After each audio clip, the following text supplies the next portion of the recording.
from the Nerd Soapbox, and today we're at Son of Monsterpalooza. Yeah, what's that all about? It's about monsters. Is it? Oh yeah. I hope so. Who are you again? Oh, this is the artist. This is the artist, Casey Wong. Me?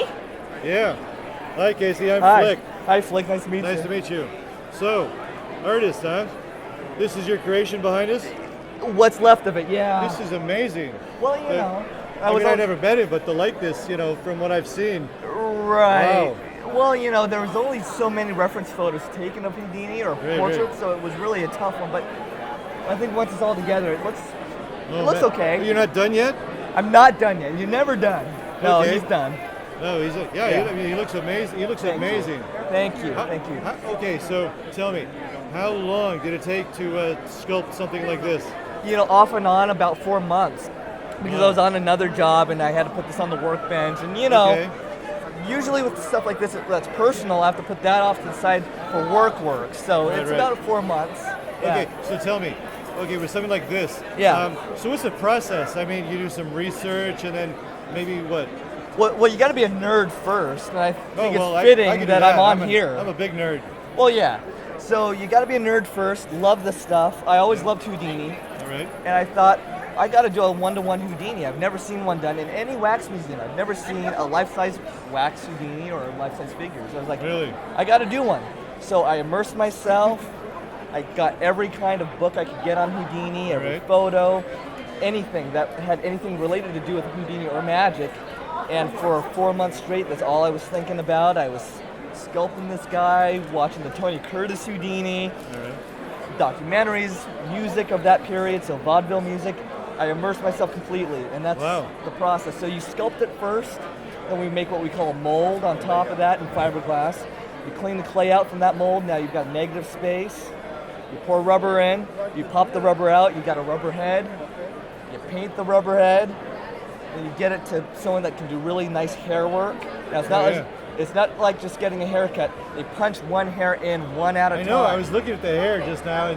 It does. It looks like he's got a little bit of a receding hairline here. He does, and if you really look up close, which you can't really see from this display, he's even got a little bald spot in the back. She did a phenomenal job. My friend Michelle did that. Wow.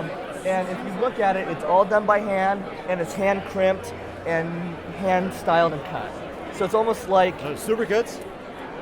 Monster cuts. Monster cuts. Oh, sorry. Or my name, Casey Cuts. Casey Cuts. That's right. Casey Cuts. That's right. Nice. Okay, so you've got all this like reference photos and everything.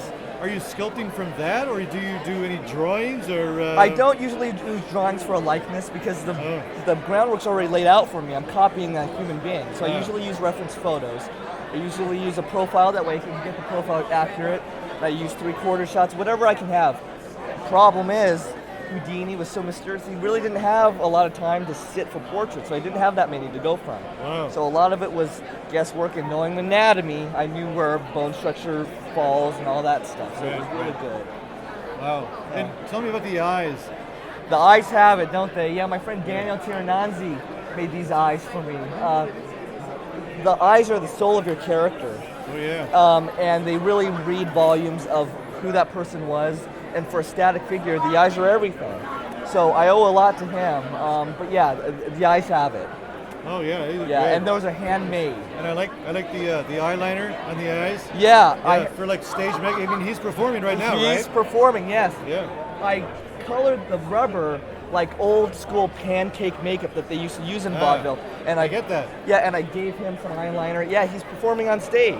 That's even great. in his early film work that he did, not much of it, he wore eyeliner, he wore makeup just to have him read on camera. So yeah, you wouldn't look like Houdini without it. Ah, right. Yeah. Hey, okay, so you knew Forrest Ackerman? I did. Well, he claims he knew me, but I knew him. So tell me a little bit about Forry. I never got to meet him. That's unfortunate. He was the world's greatest everything. He meant so much to me. He was my mentor for the last 15 years of his life, and really the first 15 years of my life. I mean, my formative years was spent with the actor monster. I loved him so much. He taught me film history, and he introduced me to all of my heroes that were still alive.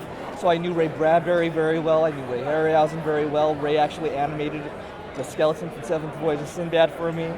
But no, Forey Ackerman put me on the path of my life. I wouldn't be Casey Wong Monster Maker if it wasn't for Forey Ackerman. I owe him everything. And it's just a shame that a younger generation, younger than I am, really won't get that same experience. That door is kind of closed, but it's my duty now to kind of let people of the younger generation, even people older than I am, know who he is. Right. Yeah. Because he was, Famous Monster magazine. Famous Monsters. He started Famous Rick Monster. Baker, John Landis, Joe Dante, Steven Spielberg, George Lucas. The list goes on and on. The genre, the industry would not be where it is today had it not been for Forey Ackerman, James Cameron, everybody. Wow. Amazing. Amazing man. When did you start sculpting in art? I was always creative, but I didn't start sculpting until I was like 7, 8 years old. I know. No. Okay. I'm So old. 7 or 8 years old. Yeah. Wow. My Did you mom go to school for this? I did not. I'm all self-taught, and I think that's the way you should. Wait. Stop me. Oh, stop you. That is self-taught? That is self-taught. That's amazing. It's called no social life. It's called being in my room, pushing my clay around. That's what you get from not having That's amazing. Thank you. Wow. No, I love it. It's one of yeah. those things. It's how I stay creative. I'm a makeup artist primarily. So when you do makeup as your 9 to 5 or day in and day out, it becomes repetitive, which is a shame because that's what I love to do. Okay. This is another creative outlet for me. I always loved Right. wax museums. Movieland Wax Museum was my favorite growing up in Buena Park, which is no longer around. So making these little tableaus and these life-size figures is how I stay creative. It's how I have fun. So when Nice. people ask me, do you have any hobbies? I'm like, I'm kind of boring. What I do for a job is what I do for my downtime, for my fun time. This is what I do. All right. Yeah. And you started at 7. I That's did. I'm old now, looking back at it. But I started early, and I wouldn't have traded it in for anything because I learned through every mistake, every process, making these things, and it's gotten to me where I am today, and I'm very fortunate. Nice. What are you working on now? What I'm working on now, well, we're doing a big 90th anniversary screening of the Phantom of the Opera, October 10th, 2015 at the Egyptian Theater Wow. in Hollywood, with Ron Chaney, the great grandson of Lon Chaney Sr. Right. And the grandson of Lon Chaney Jr., the Wolfman. So I'm going to be doing a very special presentation with Ron involving a makeup. So please come by and see. It's going to be very, very fun. Fantastic. Yeah. But any more works like this? Any Oh, more yeah. one-to-one figures?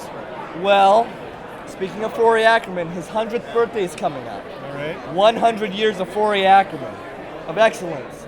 So I'm doing a new figure of Forey Ackerman. Wow. It's under wraps right now. I haven't Okay. released any photos, but it's going to be very, very fun. And I hope it's going to be very emotional for people that knew him, inspirational for people that didn't know him, and for people that did know him that are younger than I am, be inspired by him just like I was. Nice.